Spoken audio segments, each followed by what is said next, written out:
to the cloud. Okay, so we are recording now. And I am going to see if I can find where the participants should. Yeah, we might have a glitch with our capacity. Sorry, everyone. I'm going to try and figure that out. I wonder if anybody knows how to do that, if anyone's been doing any Zoom meetings and knows how to increase the capacity. It's stopping it at 50 right now, and that was not our intention tonight.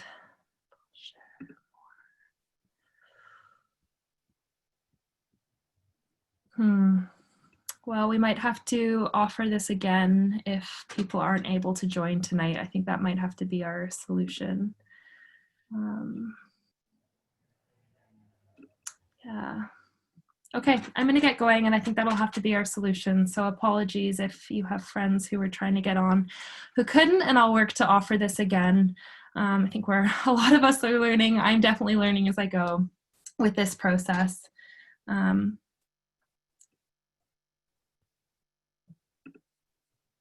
Yeah, and I just have, thanks Dominique, I have everyone on mute because sometimes the traffic gets really intense when people are chatting.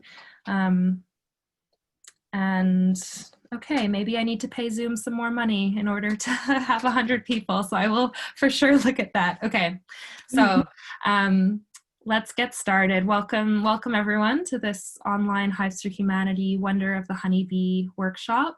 Really grateful that you're choosing to spend some time this evening with us to learn about bees. And yeah, I had this slide on there just at the beginning, some guidelines, so thanks for introducing yourself, and we'll go about 45 minutes for the presentation with videos, and then lots of time at the end for Q&A, and I'll take us off mute so that you can ask those questions if I've missed them.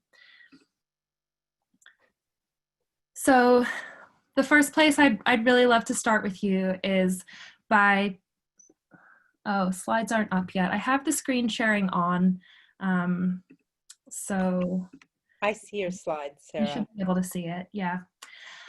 Thank you.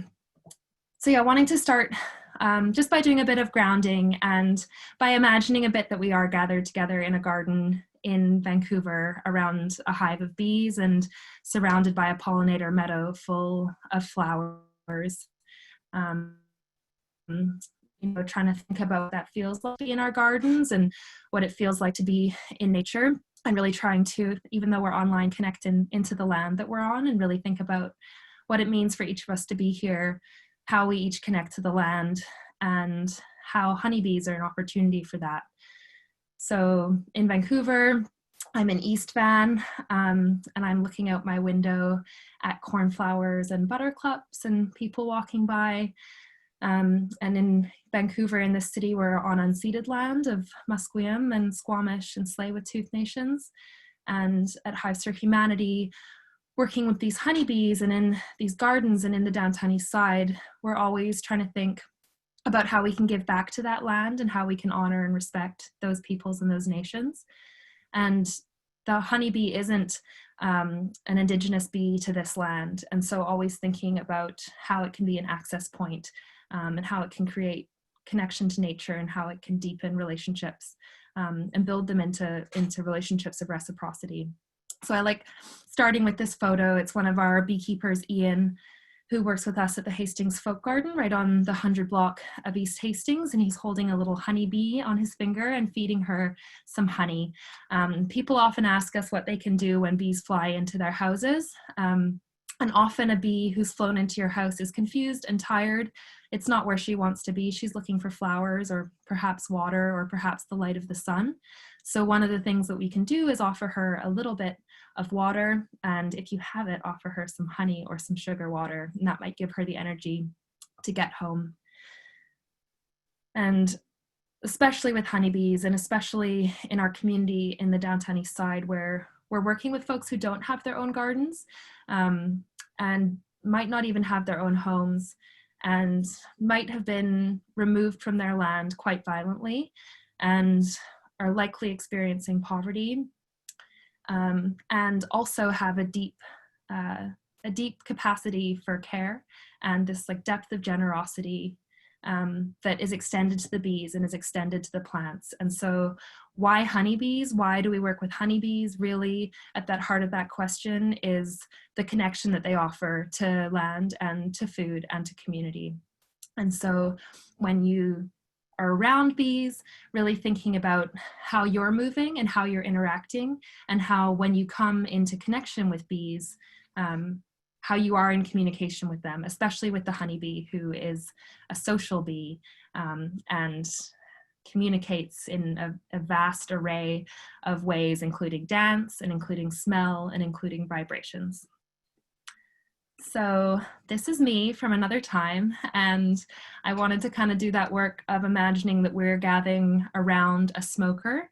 A smoker is one of the tools of the beekeeper, and at the beginning of all of our Hives for Humanity workshops, we gather together to light the smoker, and that's often the way we start. And we fill that smoker with burlap, and often we fill it with herbs from our garden that we're growing as flowers for the bees. And what the smoke does is it masks the pheromones, it masks the communication signals, the chemical signals of the bees. So it can mask a smell of alarm that they might put out when we're first opening the hive. And it can mask and just have the impact of calming them down. And so in our gardens where we're growing sage and where we're growing peppermint, we add those into the top of our smoker where we're burning burlap or sticks or wood chips, and that cools the smoke so that as we pass the smoker over the hive, we're not singeing the bees' wings, we're not irritating them with the heat. We really are always thinking about how our actions impact the bees, and the smoke is another way that we do that. So we're kind of picturing that we're all gathering around the smoker together and starting from that center point of the smoke. And then we're veiling up and we're getting into our veils, which really just prevent the bees from getting stuck in our hair or crawling under our clothing. The veils really are there to create a bit of a barrier so the bees can bump into them without getting stuck and without us sort of reacting defensively to them. And really every time we're entering an apiary, and I think every time that we're stepping into nature, really the work is to understand our impact and to understand how our vibrations affect, in this case, the honeybees, as we step into their flight path, as we step into their home, as we open up the hive and begin inspecting the frames. And so then if we go another layer in, we start actually getting into these really fascinating and highly social insects. So these are honeybees, these are worker honeybees, and they're doing what we call festooning as beekeepers. So they're hanging, linked together in chains, and they are making the wax as they link together that then they will build their entire life on. So they hang in these chains, and actually they excrete the wax from their segmented bodies.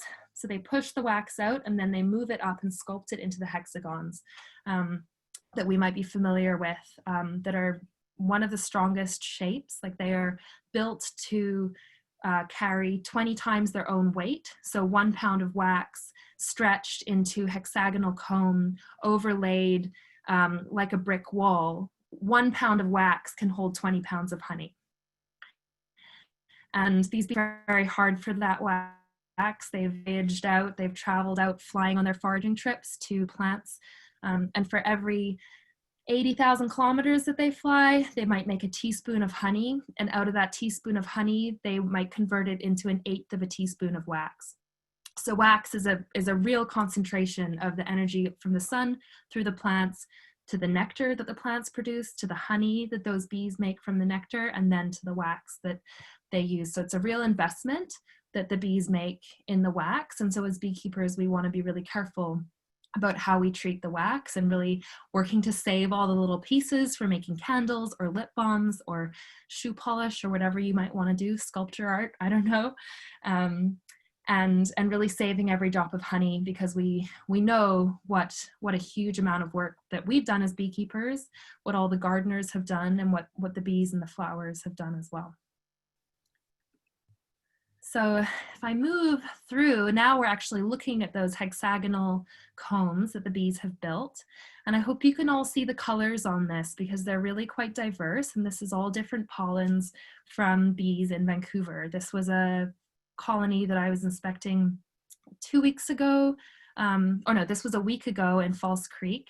And I'm correcting myself because there's some red pollen in here, which is some of the horse chestnut pollen that is around right now as the horse chestnuts are blooming. And I'm excited for the blackberries to start blooming because lovely gray pollen comes in off of those. And so one of these things that beekeepers have the joy of is really being connected to the seasonality of the flowers and the different pollens. And one of the really great opportunities that we have in Vancouver with such diverse tree cover and such diverse plants and gardens and so many nooks and crannies where we can all be growing plants is an opportunity to grow a diversity of plants that bloom, that feed the bees nectar that is their carbohydrate, that they turn into honey, and pollen that is their protein that they feed their young with. And from early spring all the way into late fall, we have this great opportunity in the city to offer a diversity of food to the bees. And really that is the thing that we can do to support the honeybees and to support all the wild bees that we have in Vancouver as well, and in our province. So yeah, really looking at these colors closely. And so I want to switch frames and show you a frame that I was inspecting recently, a quick video. So in this video, we're going to see me pulling up a frame and then turning it around and inspecting it, and we'll see that really rich pollen at the end. Okay.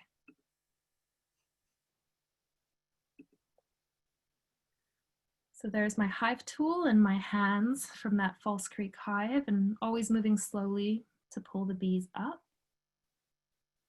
And then you can see, I hope, that pollen and the glistening nectar, that shiny glisten is the nectar. And those are all worker bees working hard. Those are all female worker bees we're looking at. And there it is. There's that pollen frame. I'll turn the sound a bit here so you can hear them too. It's the kind of frame I want to take.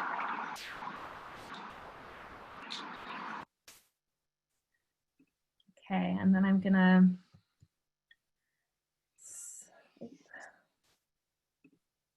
switch over here and show another video. So that was a honey frame with pollen on it that I was taking out at first. And now this is a brood frame. So the brood is the young of the bees. The brood is the word that we give to the eggs and the larvae and the pupating bees that are under these fuzzy cappings you see here. So this is the cappings of the brood. Again, these are all female worker bees. I'm scanning in case there's any male bees, but I don't think I see any drones on here. So this is all female bees doing the work of the colony. So they are cleaning, they're feeding the young, they are collecting nectar and pollen, they're processing it, they're building wax, they're defending the hive. They might be undertakers taking away dead bees, they might be cleaning up disease. Every role for the worker bee evolves over her life as her body evolves. So as different glands and as different muscles evolve, her role in the hive evolves. And she usually finishes her life doing the riskiest thing, which is out flying, collecting honey and nectar. So I'll play this one so we can see how the bees work and walk atop that brood, and how many bees are on there keeping that brood warm. And also, I hope you can see how calm they are, like how they are all stuck to their work. They are all on that frame because really what they care about is their work. And if we can be aware of how we're moving, and if we can move calmly, then the honeybees really are amenable to management. It's one of the reasons that they are so a part of our agricultural systems, and that so many people keep honeybees, is because they allow, because of this social behavior that they have, all of this communication that they do, they allow us to enter that communication with them. It's one of the reasons that we can have this magical experience of beekeeping, is social behavior.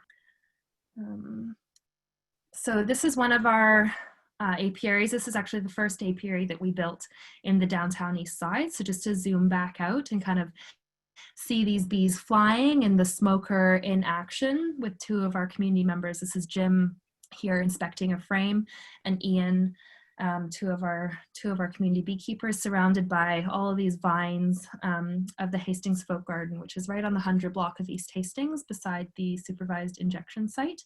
And it's where we founded our society out of in 2012.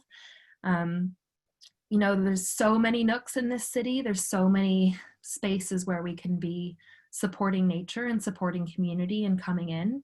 And they can all look really different. But what we seek to do in all of our spaces and all of our workshops is really have them be places where everyone is welcome and where we can find a place for everyone's unique skill and everyone's unique gifts really to come in and be a part of things. So we have gardeners, we have beekeepers, we have poets, we have cooks, we have outreach workers, and we have dancers and painters.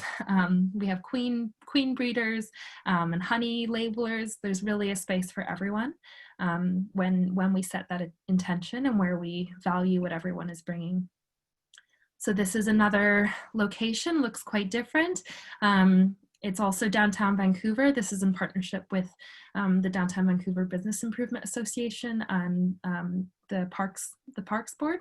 And this is called Cathedral Square Park, where it had all kind of, I don't know, it had kind of gone left behind, this park, and it was a lot of brambles and vines and a lot of garbage and just like not getting the care that the green spaces in our city really deserve, so that everybody can have access to nature right in the heart of our city.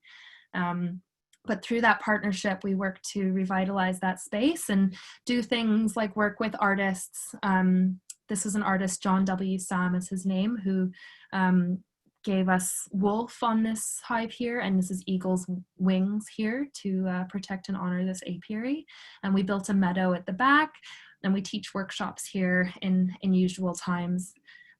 Here's another one. We were just here this morning. Again, it looks really different. This one's a really beautiful wild meadow up on the green roof of the Vancouver Convention Centre that is full of Indigenous plants that are feeding all kinds of bees, as well as the honeybees up here.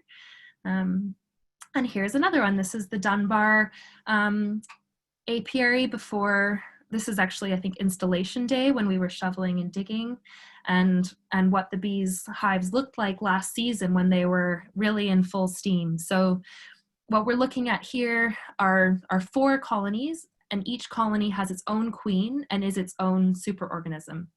So although they interact and they will be in communication with each other, they're really mostly sticking to their own hive because they're loyal to their own queen, and her smell is very unique. So the smell of the colony and the communication of the colony is unique to each one of these 4 colonies. Usually we have deep boxes, so each of these has 2 deep boxes on the bottom where the queen is kept, where the brood is and the eggs are, and then she will be at the center, surrounded by her eggs, surrounded by her larvae, surrounded by her brood, surrounded by pollen, that is that protein source for the young, and then surrounded by honey, which is both insulation and fuel. So that although we're looking at boxes and a square apiary and square frames, actually the bees really build in circles. And so inside of this is a sphere with that queen and eggs at the center. And then as beekeepers, what we're doing is channeling the energy of those colonies into excess honey production instead of into colony replication. So in the wild, their drive would be to make another colony out of themselves, to split and swarm, which some of you might be familiar with.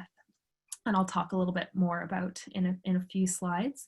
But really we're channeling that energy so that we work them so that they produce excess honey, which they store above their brood chambers. And that is what we harvest from usually as beekeepers, is we're harvesting the excess, leaving them stores and insulation in their brood chambers so that they are healthy and strong and can make it through our quite wet and cold winters, through the spring when there's not a lot flowering, as they start to lay eggs again in the spring, they'll have stores for food, both of pollen and nectar for this, of their sort of hibernation.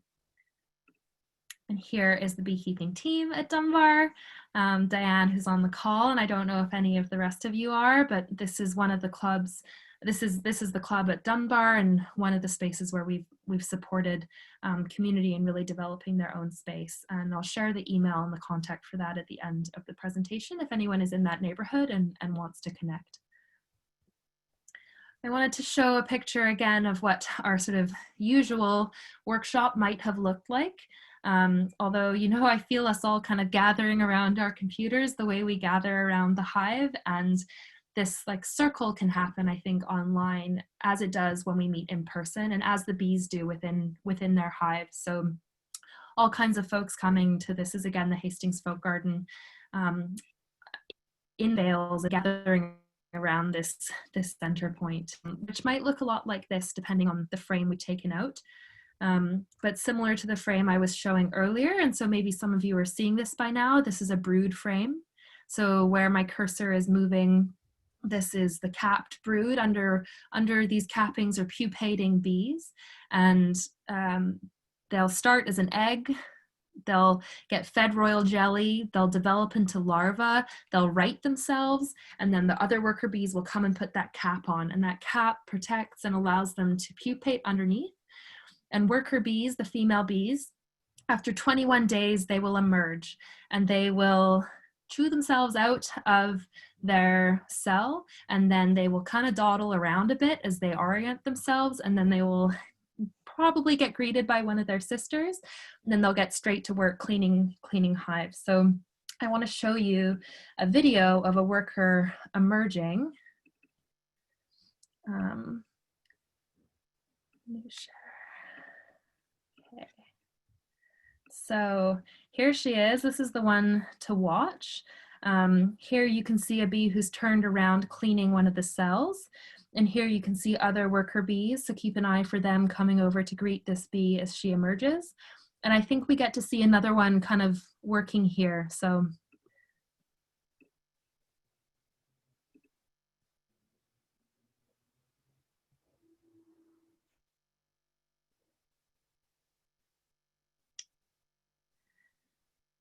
they're sharing maybe some nectar and maybe communicating, you know, welcome home. And this fuzzy little bee, she's got all of her hair kind of white and pressed down. And so when we look at the bees, like we can see that this is a worker who's had a little bit more time in the hive. She's got more amber hair, whereas this fuzzy little kind of looks like a duckling bee when they first emerge. And I also want to share, a waggle dance too, because we saw bees communicating there through coming over and sharing some nectar. And they will also communicate through dance, and they'll use dance to communicate where their sources of food are. So yes, I think you're seeing this now. And again, a worker bee. Again, these bees are on honeycomb, and these are all the female bees. And this bee is loaded down with orange pollen. And she also has this funny pollen sort of that she can't reach. So as bees dive into flowers, they're covered in hair. All bees are covered in hair. They all collect pollen on hairs for the most part. And then these honeybees will groom their pollen back into their rear legs, but they can't always reach it all. So this is a bee that hasn't been able to reach that pollen on her back yet. You can see her, I hope, waggling and turning around and waggling. And so she's communicating through her vibrations and through the direction that she's waggling in, and how excited she is. She's communicating where that forage is, so where that pollen is. Or she might, in other circumstances, be communicating where the nectar is. And what she'll do is share some of that nectar, share some of that pollen, and dance some more to encourage her sisters to go and find that source. So we'll go. Okay, so back to our slides. So looking at this frame then, yeah, seeing this circle that I've been talking about, seeing this circle of brood, and this is where those bees would be emerging, those young bees coming out to be greeted by their other sisters. And here, where it's sort of waxy and mottled, this is a shoulder of honey. So again, this frame is really like showing us those circles, and this honey is both insulation as well as fuel. So if you can imagine that the queen is in the center, surrounded by her brood, and then the pollen and honey, that's quite a good defense. That if you imagine me as a bear kind of coming and clawing at that hive and trying to get to that really rich protein that is the larva, I'm going to first claw through a bunch of honey, and while that honey is precious and the bees have worked really hard for it, it's not as precious as the queen and the eggs. So they're protected there at the center. And so when we are inspecting on our square frames in our square boxes in our managed systems, we have this set up so that we can see every cell. It's really important as beekeepers that we're inspecting for disease and for like pests and pathogens. So the square frame interchangeable allow us to see every cell and really keep atop of pests and pathogens. And they create like a cross section. So we get this cross section through the hive. So we get these semicircles and full circles as we look through the hive. And this also means that we can help out other colonies. So if I have a weak colony that doesn't have a lot of bees and that doesn't have a lot of stores, I can take this frame and I can shake off these adult bees. I can put this frame into a totally other hive and they will accept it and care for it and raise those eggs, and the brood when they emerge will be accepted as sisters. So with honeybees and with beekeeping, having multiple hives both allows us to compare and also notice, like if a hive is behind, and ask the question of why. Like, is it sick? Is there not enough forage? Is the queen dying? Like, what is going on that this colony I have over here is weaker than this colony, and how can I help it? How can I take young or food and give it to the other colony? So always really great to have multiple colonies because they can help each other out when one is ill. So here, and I won't jump to point her out with my cursor right away, but some of you may have seen queen bees before, and some of you might know about queen bees already. We actually on this frame have a queen bee, a bunch of worker bees, and a couple of drone bees. So I'll describe them with words to start. We've got the workers that we've been seeing quite a bit of that are small and detail oriented. So they have small eyes for looking down into the cells. They have a specialized gland on their inside of their forehead that is where the royal jelly is created. That is what the queens are fed and what makes a queen a queen. The workers have small wings, they have hairy thoraxes, and they're always working. So heads down, doing some work at all times. Queens are female bees, and they have elongated abdomens because they have fertile ovaries. And so they have a bald thorax. The center part of their body, where all of their muscles are connected, is bald because they don't collect pollen. They have their workers to do that. And their wings don't cover their whole body because their abdomen has elongated after they've been mated. And then the other kind of bee on here is the drone bee. He has massive bulging eyes. He has huge wings. He's got a hairy bum. And I think there's 3 of them. Yeah, I see 3 drones, 1 queen, and then a bunch of workers. So hopefully you found them.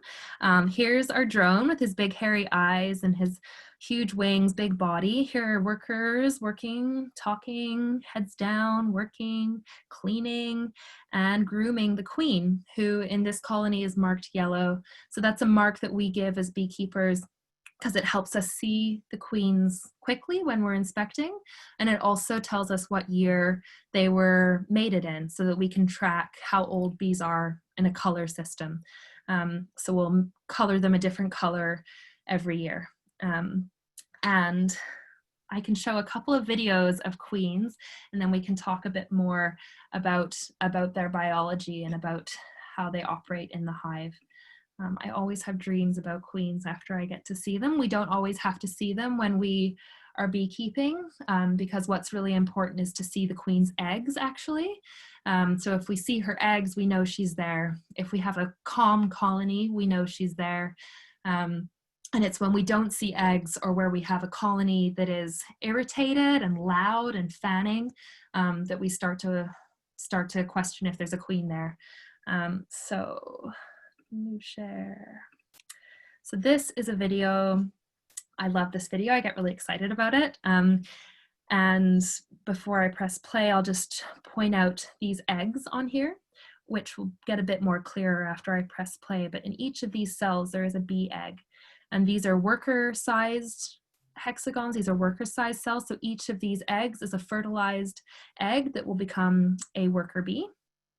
And over here, where it starts to glisten a bit and where maybe you can see some definition, this is where those eggs have hatched and they're being fed jelly and they are now larvae, and then eventually they will be capped. And a bit later in the video, we get to see a queen laying. So I'll start this playing now. So yeah, hopefully you can catch some of the glisten that's over in this left corner and maybe even see some of the curled up C-shaped larvae that have just hatched. The queen can lay over 2,000 eggs a day in the summer, which is over her own body weight in eggs.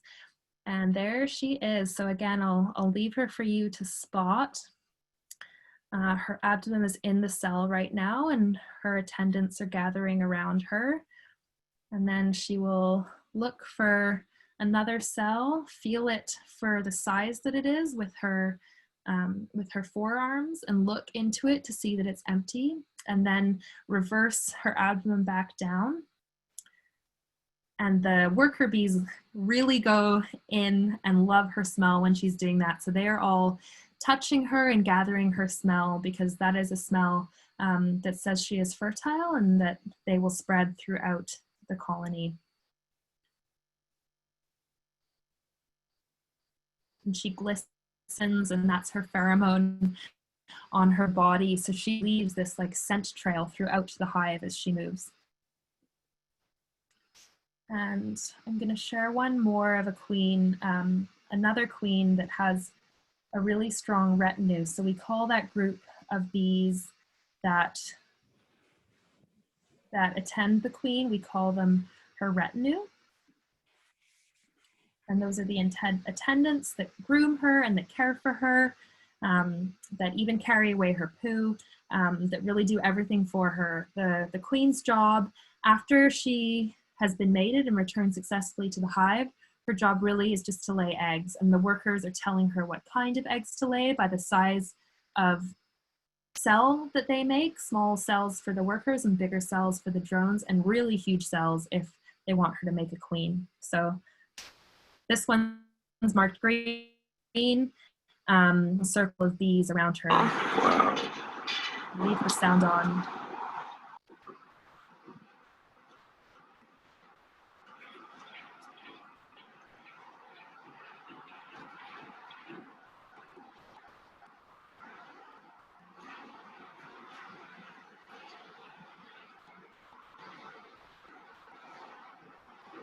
You can hear the city in the background and the bees buzzing and their wings, and this queen is looking for space. This is a pretty chock-a-block colony full of pollen and nectar, so she's looking for room to lay. And as beekeepers, one of our jobs is always to make sure that the bees have room, because if they don't have room, that is when they will swarm, because they're out of room, they've done their job, and they want to make a new colony. Yeah, Diane? Well, we have a question from Allison. She wanted to know how you mark a queen. Oh, great question. Yeah, it's a non-toxic pen. And what we do, I actually have my toolkit here, so we pick her up by her thorax. And so we're picking her up by her muscles. And we put her in this little plunger cage that is ventilated. So we would put her in here gently and carefully because she is precious and central. And then you kind of softly plunge her up. This is foam. So you move her up and then you can mark her through one of these cages. That's how I do it. Some beekeepers who are really dexterous and have been beekeeping a long time and have great confidence in picking up queens will just pick them up and mark them right there. I just use this because I'm still learning about queens. So yeah, and then it's important to get it central on her thorax so that it doesn't block any of her breathing or affect any of her other functions. So, and really important to use a non-toxic pen as well. And Sammy was asking, how do bees know when their role is that of attendees?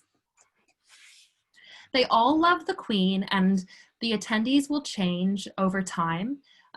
But the queen gets fed royal jelly, and it's always young bees that can make royal jelly. And it's usually young bees, like 1 to sort of 5 days old bees, who are doing that work of nursing and caring and attending, where the older bees are doing the flying and the defending and the processing of the food. So all of their jobs evolve as their bodies evolve.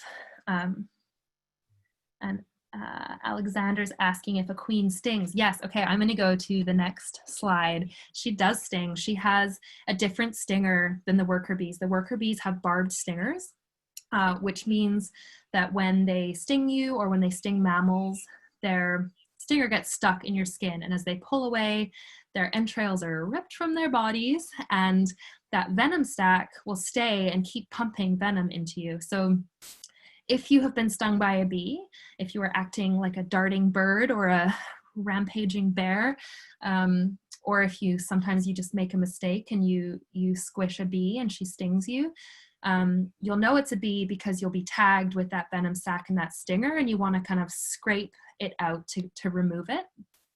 And that works really well for the bees as a colony because it's a defense mechanism. Like how strong is that to have the venom sac still pumping after the bee is gone? But the bees can't afford for that to happen with the queens. And the queens have evolved a barbless stinger. And one of the things that allows the queens to do is to battle other queens. So on this slide, what we are looking at are, again, I hope you're starting to recognize them, but worker bees and brood. And hopefully everyone can see like a really funny looking cell there. It's pointing down, it's huge and mottled, and it's really unlike any of the cells we've seen so far. And there's a couple of them in two different colonies. So this is a queen cell. This is actually a queen cup that would become a queen cell eventually. So the queen would find this cup, and it's pointing down and it's large, so she would know to lay a female egg in there, and then the bees would feed it royal jelly until it elongates and they build this huge cell around it and cap it. And in this tiny little cut off picture, I hope you can see that there's a little trap door that has been created, and that's where the queen, an emerging virgin queen, has chewed a little circle in the bottom and has pushed her way out of her cell. It's also happened here, but the trap door isn't there anymore. And so then there'll be 3 times when a colony wants to make a new queen. One time we call emergency, and that is because the queen has died unexpectedly. So maybe it was a beekeeper error, or maybe something else happened, but the queen is gone. They still have some of her eggs. They're going to take any female egg they find and draw it out, feed it royal jelly, and turn it into a queen cell like this one. The other time is when the queen is failing. So the workers, she's not smelling that good anymore to them. She's probably running out of her ability to lay fertilized eggs. And they will smell that on her, and they will get her to lay in queen cells, and they will supersede her. So they'll replace her with a new queen. And sometimes that new queen will live alongside the old queen in that circumstance that we call supersedure. Time is when the queen and the colony is so strong that they're going to swarm, and the reigning queen will take off with half of the bees to find a new home, leaving behind these queen cells, out of which unmated virgin queens will emerge. And the first queen out will go and kill, with her barbless stinger, through the cells as many of the other virgin queens as she can, because only one queen can emerge victorious in this battle. So she will sting with her barbless stinger through the side of the cell, killing all the virgins she can find, smelling them out and killing them. And if there's any other queen that emerged at the same time as her, maybe on a different frame, somehow she missed it, they will then duke it out in person, again with their barbless stingers, so that one virgin queen wins. But she's not done the hard part yet. She now has to go out and fly out and find drones from a different colony to mate with. And she needs to fly through those drones as fast as she can, so that only the fastest drones can catch up to her with their big wings and their big eyes and their huge bodies. And then about 16 drones, up to 20 ideally, will mate with her while she's flying. And every time a drone mates, as it mates with the queen, its mating apparatus is ripped away from its body and it dies. So similar to the barbed stinger of the female worker bees, the drones, their mating apparatus stays inside the queen. And so she meanwhile is still flying, and then she has to make it back through whatever weather, through whatever birds, through the city, through the humans, through everything. She has to then make it back mated to her colony, and then she can start to lay, and then she's set, and then she gets that sweet attendants, retinue, crew taking care of her. And she can lay in managed situations, often for a year or 2 years. We'll keep our queens in managed colonies, but in the wild, I've read of queen bees living for like 5 years even, or more. So yeah, tough love, tough life as a queen, but this is what these honeybees have evolved over the years, to have this like really successful social organization, and to be a perennial colony where they get to exist over the years. The queens may change, but in a healthy hive, the colony will exist as this like ongoing superorganism for years and years and years. There were Okay. 2 other questions, Sarah. Oh, sure. What did I miss? How far can a queen bee fly? Yeah, I don't know the answer to that one. There's so much I don't know about bees. I know that drones, to find a mate, will fly like about 10 kilometers or up to 10 kilometers. I think queens, it's similar. I don't know if there's any beekeepers who know that online. I will probably go look up Mark Winston's bee biology book after this and find the answer to that. So thank you for that question, because I Yeah. will learn something. One of the things I know is that there are some designated areas where Yeah. there are matings that occur. So It's one of the less creative names that beekeepers have come up with, but that place where the drones hang out is called a DCA, or a drone congregation area. And so the drones all fly to usually a place that has a border of some kind that is defined, that might have a break of wind, so that they can hang out in a cloud. And the queen bees somehow find this place too, and they fly through that cloud of drones. So there's a lot unknown in that element of bees, but there are videos online. If you search queens and mating, there's videos of that happening in flight, with, I don't know, technology I don't understand. And somebody asked, the normal egg cells are males. So no, all of the like normal, the cells we see the most of are the small hexagonal cells, which are the workers, the females. These enormous cells are also females. Those are the queens. And then I don't think, yeah, I actually don't have drone cells showing on any of these. Drone cells are often, they face out like the worker cells, but they're what we call a bullet, because the drone is so much bigger, so it's got these like bumps. There might be one in one of the videos, and I'll move to those again. Another question, do the differently sized cells for eggs inform the queen to lay a sort of different egg? Yes. So the worker cell, so when we saw that queen going in, she is testing the size of the cell with her forearms. And if it's a small cell, she will turn around and lay a fertilized egg. She knows it's a worker cell by its size. She knows it's empty because she's put her head in there. She'll turn around and put her abdomen in, and she will all the sperm that she gets from her mating flight, of those maybe 20 drones, she stores in a sperm sac inside of her, a spermatheca. And when she releases an egg, if it is a worker cell, her abdomen is at such an angle that she also releases a sperm to fertilize that egg.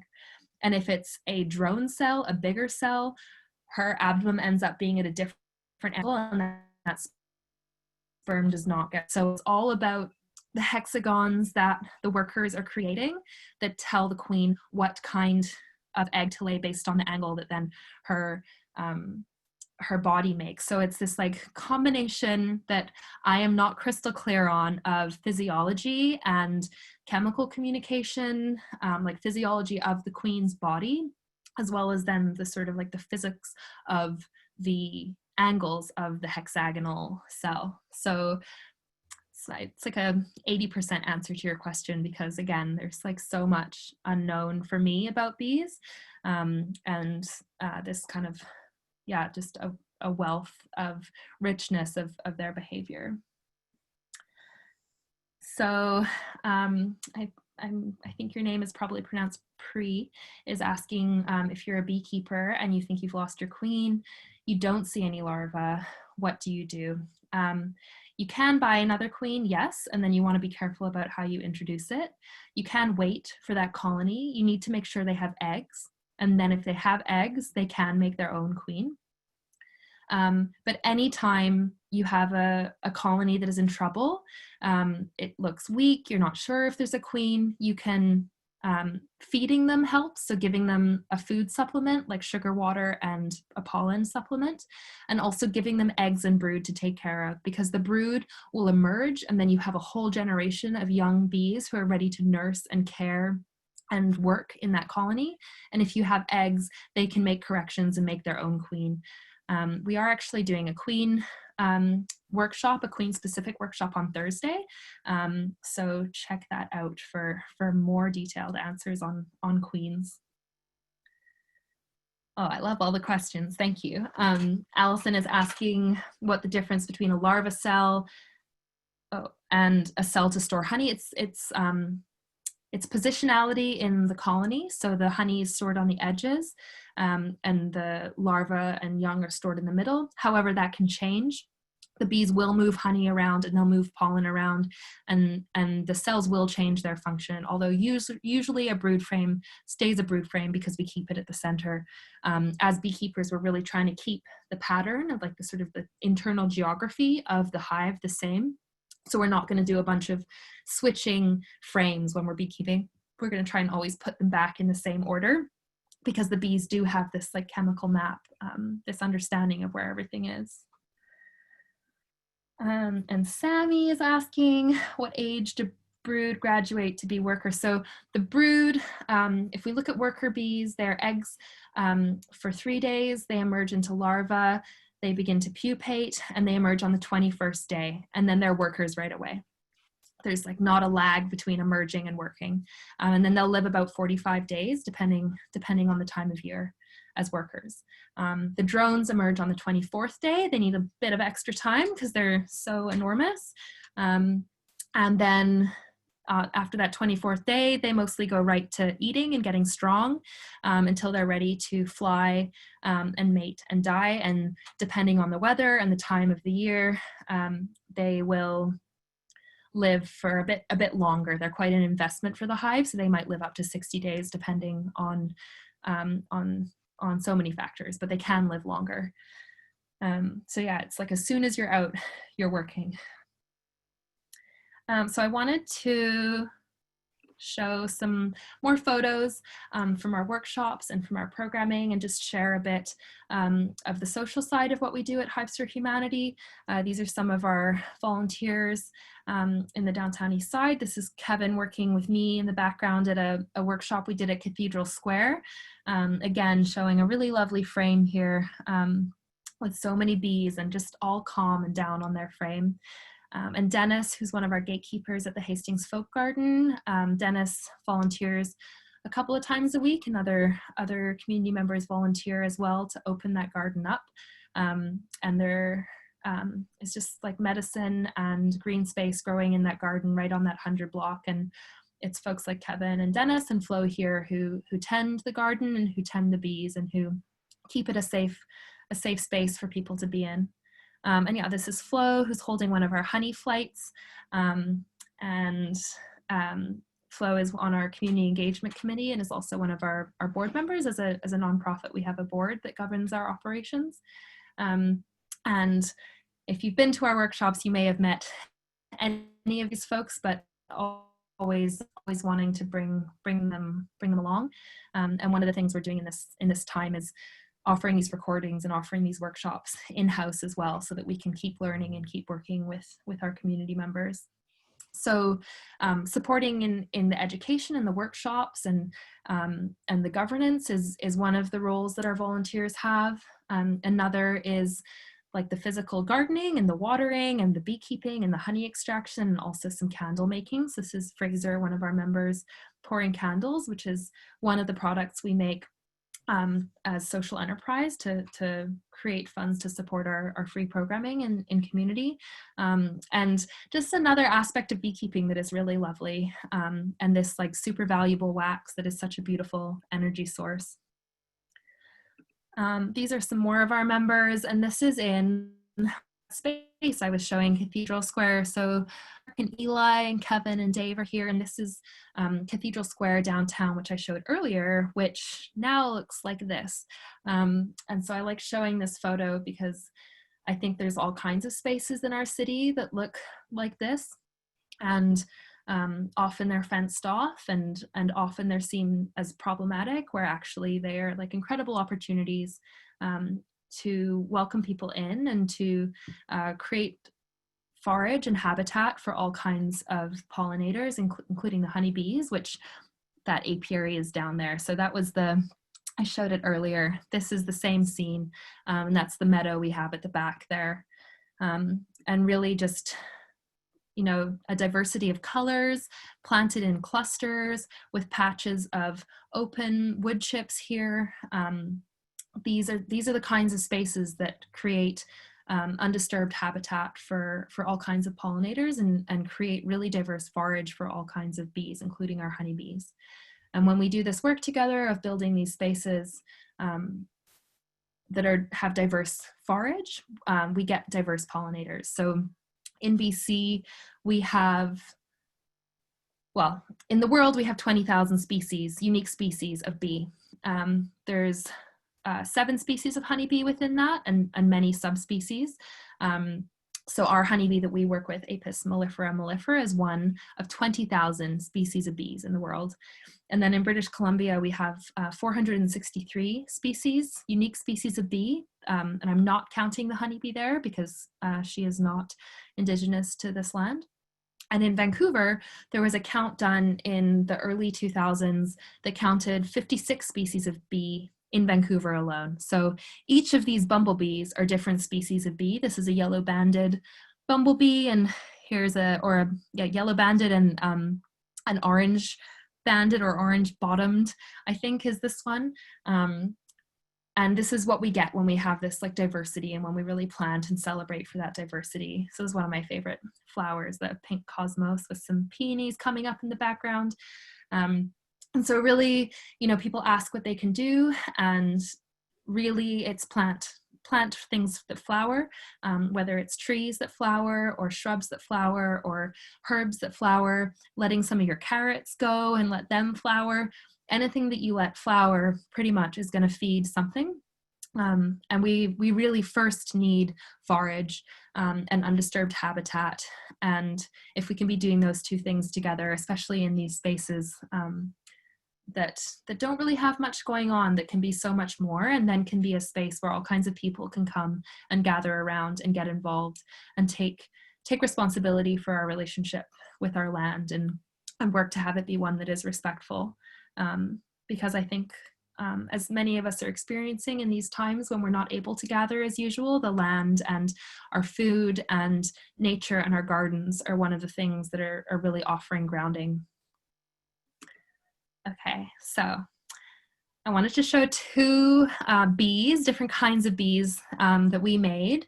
And these are from words that we collected in 2019 at our different workshops. And so if anybody is feeling like sharing a word, like one word that might come up for you, please do put it in the chat and we can kind of share it with each other. But these are words from 2019 from our about 150 workshops that we did, of how people feel after interacting with the bees and after being in the gardens.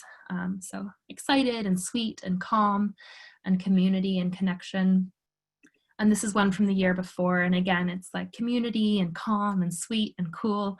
And we really find that regardless of where we're at, like whether we're in a community garden or at a private business or on the Vancouver Convention rooftop, like this is the thing that happens, like this connection and this awe and this respect for these creatures, and for them as an access point into nature and into all the other kinds of bees that exist.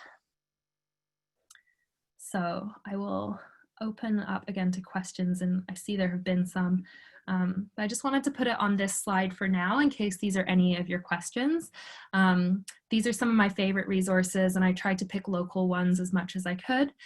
So our website at the top where you can read more and see more projects and get involved, and please sign up for our newsletter.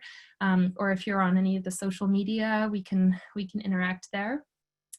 If you want to plant flowers and you have questions about which flowers and at which time and care for those, are two really great resources. Earthwise Society is based in Delta and they have beautiful selections, and Xerces Society is more like North American Northwest Coast, so it's a little less specific to our climate, but really great website with a lot of information about invertebrates and pollinators.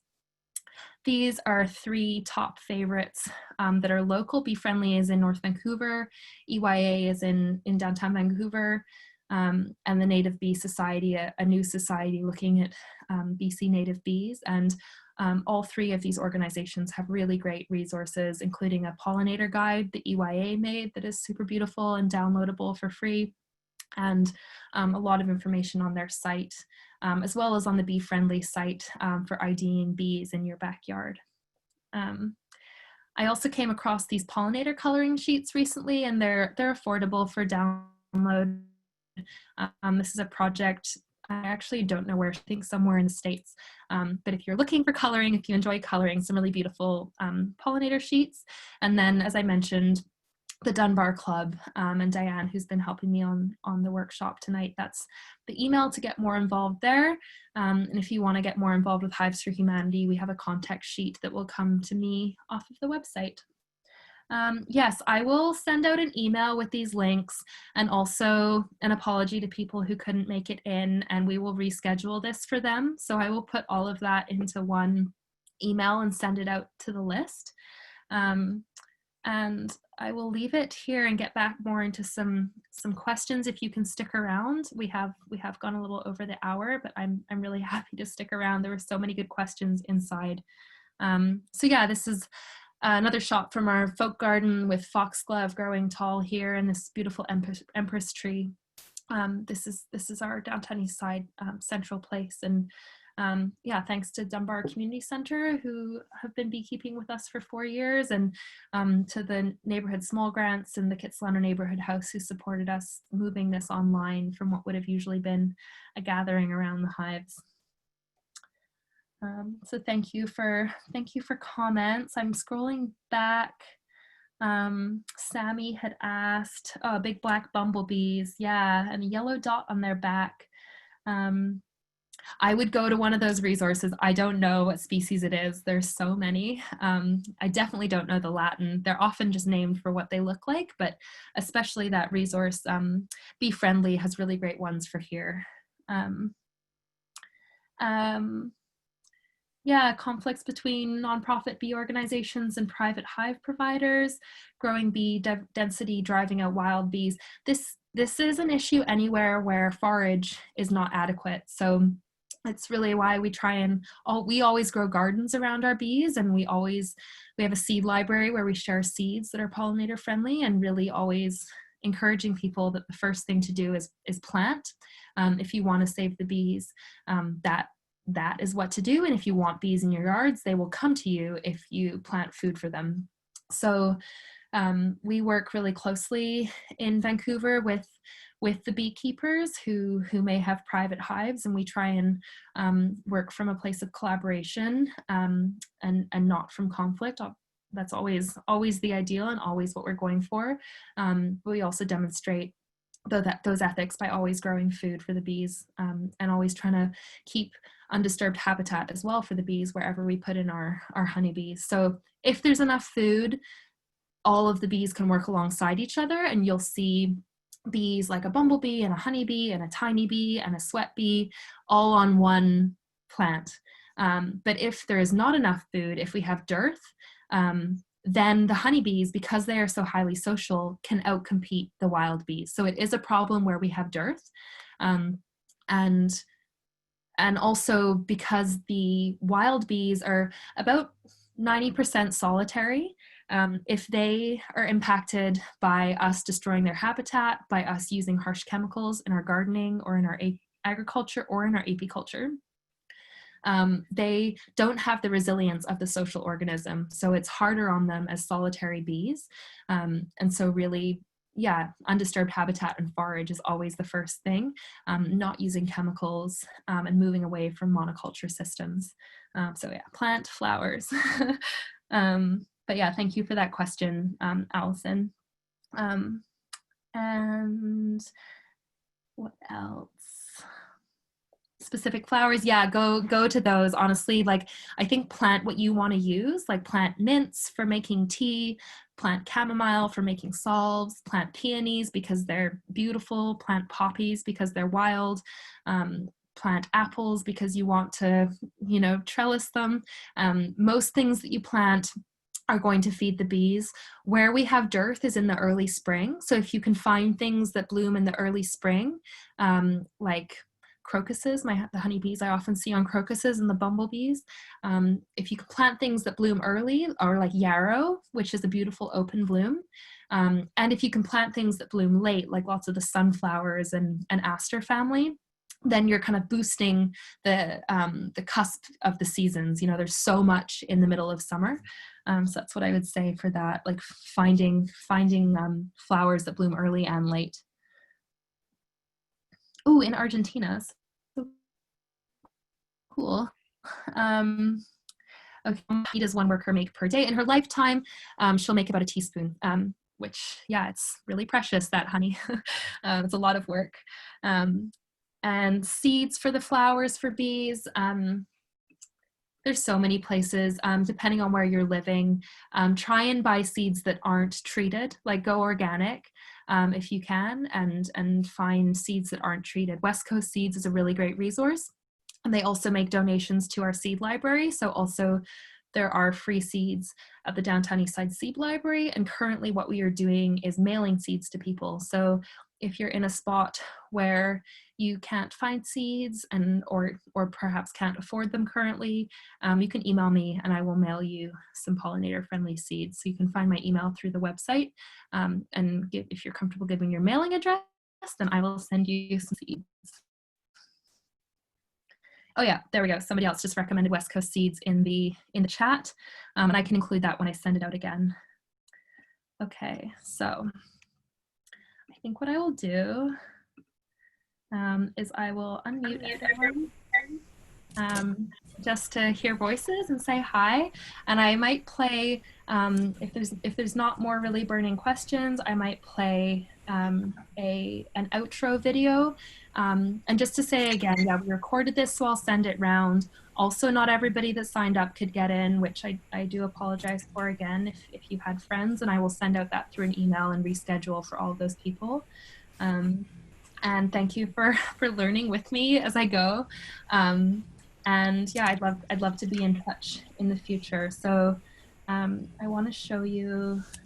I have a question, if I can ask. Yeah, go for it. How can I become a volunteer?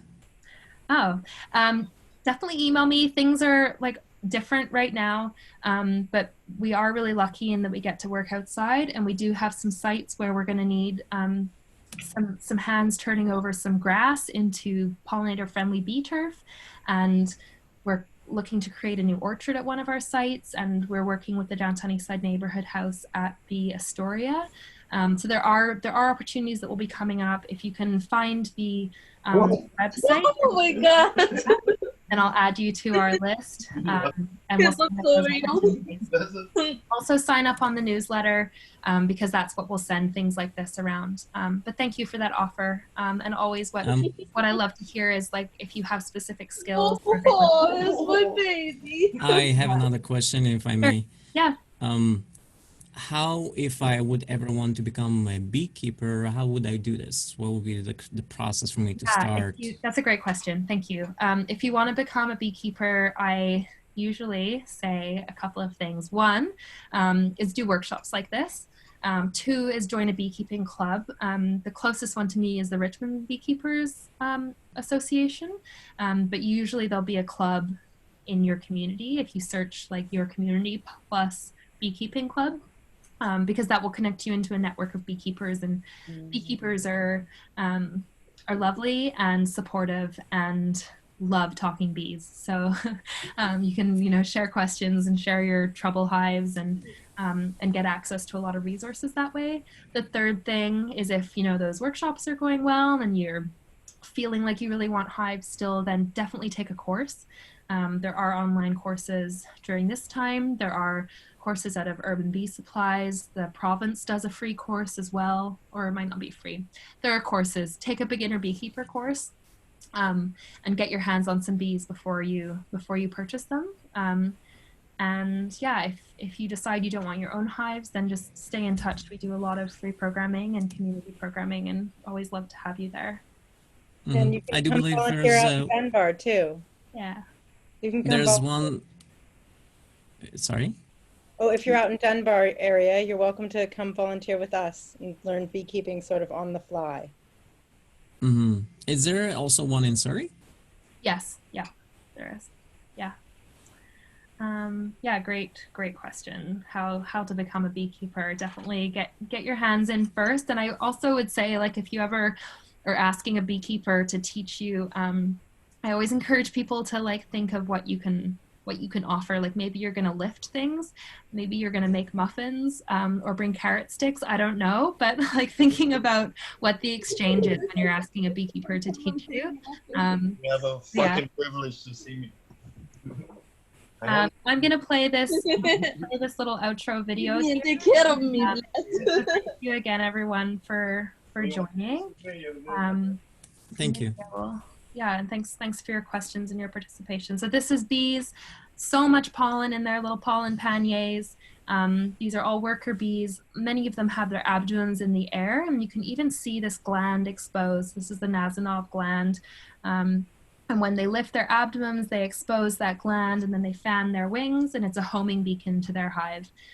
So I wanted to end on this one, sort of thinking, how we might mirror the bees and how we might send out homing beacons and offer belonging to people through nature or through whatever skills and gifts we can muster to share out. And I'll leave the sound on for this one too, because it's a beautiful sound of the bees fanning that homing beacon. And I will look forward to seeing you all out in the world, and wish you all well for this night. Go plant a flower.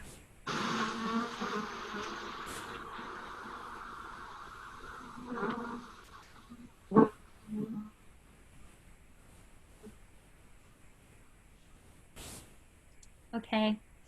Well, good night, everyone. Thanks again. And I'll look forward to hearing from you. Thank you.